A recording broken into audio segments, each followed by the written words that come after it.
नए जूते तो खरीद लिए। अब मसला ये था कि अब्बा जी को बताए कौन।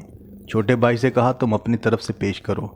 इसने साफ जवाब दे दिया कि आपने खरीदे हैं, आप खुद ही सामना करें।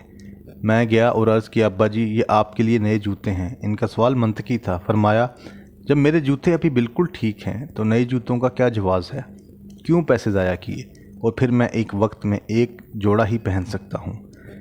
ये मेरे या आपके अब्बा जी की बात नहीं, ये एक पूरी नस्ल थी जो हमारे आपके देखते देखते बहिश्त को सुधार गई। ये क्या लोग थे। इन्हें मालूम था कि कसरत की ख्वाहिश से बचना है। इनके दिल मुतमईन थे। ज़ख़ीरा अंदोज़ी का इनके यहाँ कोई तसव्वुर नहीं था। इनके पास अगर छोटा सा मकान भी था तो इससे खुश थे।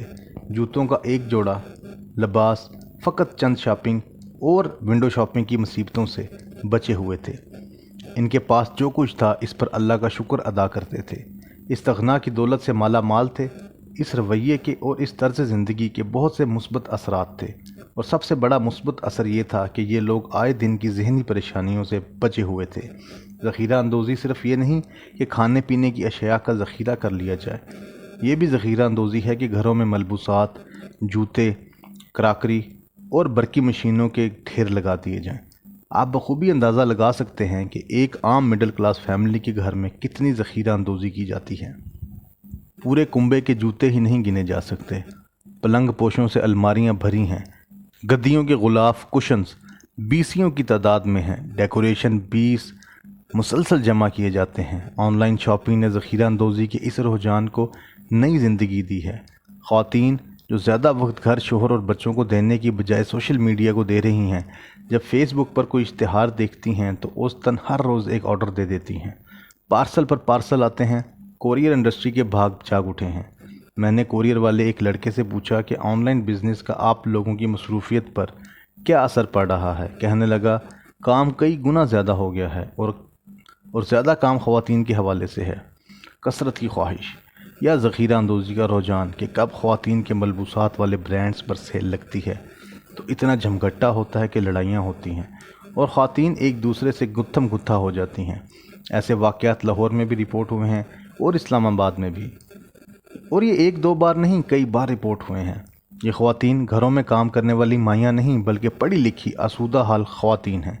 इनके घरों में अलमारियाँ छतों तक मलबूसात से भरी रहती हैं। इनके घरों में शायद ही कोई किताब नज़र आए, लाइब्रेरी तो दूर की बात है। यही वजह है कि सोशल मीडिया पर जहालत, ज़हनी पस्ती और डिसइंफॉर्मेशन धंधनाती फिर रही है। एक घर से दूसरे घर में शिफ्ट होना यहाँ एक अजाब से कम नहीं, इसलिए कि एक औसत आमदनी वाले घर में भी सामान बेतहाशा होता है। एक अमेरिका के एक किनारे से दूसरे किनारे आसानी से शिफ्ट कर लेता है, इसलिए कि इसके घर में ज़रूरत से ज़्यादा बिस्तर की चादरें, मलबूसात के ढेर, डेकोरेशन की अशिया, क्रॉकरी, कटलरी के ज़ख़ीरे, जूतों के अंबार, बेतहाशा फर्नीचर और बरसों का जमा शुदा काट कबाड़ नहीं होता। एक ज़माना था कि घरों में बरातें ठहरती थीं, तब तो बर्तनों और बिस्तरों को जमा करने का जवाज़ था।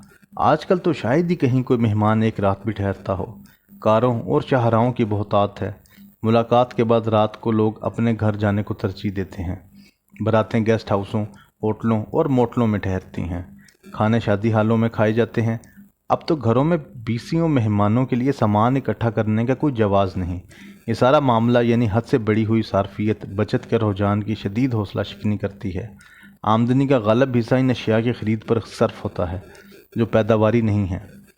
सरमायाकारी के लिए बचत लाजम है, और बचत तभी पैदा होगी जब गैर ज़रूरी अशिया नहीं खरीदी जाएंगी। इसकी मिसाल यूँ समझ लीजिए कि एक औसत आमदनी वाला घराना अपनी आमदनी मलबूसात, जूतों, डेकोरेशन की अशिया और क्राकरी जमा करने पर लगा देता है।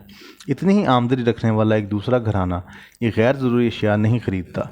इसके बजाय वो बचत करता है और छोटे सतह पर ही सही सरमायाकारी करता है। मसलन एक मोटरसाइकिल ख़रीद कर किसी को किराए पर दे देता है, कार ख़रीद कर रेंटे कार वालों को देता है, छोटी ही सही दुकान डाल लेता है। ये रास्ता माशी तरक्की की तरफ जाता है। कितने खुशहाल होंगे तो मुल्क भी खुशहाली की तरफ गामजन होगा। एक ज़माना वो था कि मर्दों पर कोई अफ्ताद पड़ती थी तो हमारी नानियाँ दादियाँ कुरान पाक के गुलाफों से हज़ारों रुपए निकाल कर इनकी मदद करती थीं, इसलिए कि तब मलबूसात ख़रीदने का जुनून न था, ना नाम नहाद सेल लगती थी। ख़वातीन बचत करती थीं। अब खानों की तरफ आ जाइए। पहले खाना ज़िंदा रहने के लिए होता था, अब तो यूँ लगता है कि ज़िंदगी का मकसद खाना खाना और सिर्फ खाना है। ہم جب چھوٹے تھے تو مہمان کے لیے مرغی کا گوشت، روٹی، چاول اور میٹھے کی ایک ڈش پکا کرتی تھی۔ شادیوں پر سینکڑوں مہمانوں کے لیے کھانا سارا سامان خود خرید کر باورچیوں سے پکوایا جاتا تھا۔ زیادہ تر ایک ہی ڈش ہوتی تھی۔ اب تو معاملہ اسراف سے آگے بڑھ کر تبذیر کی طرف جا پہنچا ہے۔ 20 پکوان تیار کیے جاتے ہیں، 10 سویٹ ڈشز ہوتی ہیں۔ چند برس پہلے جب زرداری صاحب رائے گئے تھے تو شہباز شریف صاحب کی نگرانی میں تیار کرائے گئے 74 پکوان بہت مشہور ہوئے تھے۔ ترقی یافتہ ممالک اس شکم پرستی میں نہیں پڑتے۔ سلاد، پھل اور مشروبات کے علاوہ اصل کھانا عام طور پر ایک ہی ڈش پر مشتمل ہوتا ہے۔ اتنا ہی فرق سرکاری ظہرانوں اور عشائیوں میں ہے۔ ہم نے سنا ہے، نہیں معلوم یہ روایت کہاں تک درست ہے، کہ بھٹو صاحب نے ہنری کسنجر کے لیے کثیر مقدار میں کمال کے کھانے پکوائے تھے۔ یہ ایک بے مثال شاہانہ دعوت تھی، مگر جب کسنجر آیا تو جو ڈش سب سے پہلے سے نظر آئی اسی پر اکتفا کیا۔ ہاں، گفتگو وہ مسلسل کرتا اور سنتا رہا۔ اگر ایسا ہوا تو یہ ناممکن بالکل نہیں۔ ہمارے ایک وزیر اعظم کی گھڑی کروڑوں کی بتائی جاتی تھی۔ جلا وطنی میں بھی کئی باورچی اور کئی صندوق ساتھ جاتے تھے، اور ایک وزیر اعظم 4 سال سرکاری ہیلی کاپٹر سے نیچے ہی نہیں اترے۔ احساس کمتری کا یہ حال تھا کہ کمرشل فلائٹ پر بیٹھنا گوارا نہ تھا، خواہ طیارے کسی شہزادے سے مانگنا کیوں نہ پڑے، اور پھر وہ راستے میں نیچے کیوں نہ اتروا دے۔ سیالکوٹ اور ملتان جانے کے لیے بھی خصوصی طیارے لازم تھے۔ ابھی کل کی خبر ہے زرداری صاحب خصوصی طیارے سے دبئی گئے ہیں۔ کیا بات ہے ہم پاکستانیوں کی، ایک عام کنبے سے لے کر حکمرانوں تک سب شہنشاہوں جیسے شوق رکھتے ہیں، اور شوق پورے کرنے کے لیے IMF کو اپنا ملازم سمجھتے ہیں۔ غالب کا شہرہ آفاق شعر ہمارے لیے ہی تو ہے۔ قرض کی پیتے تھے میں، لیکن سمجھتے تھے کہ ہاں رنگ لائے گی ہماری فاقہ مستی ایک دن۔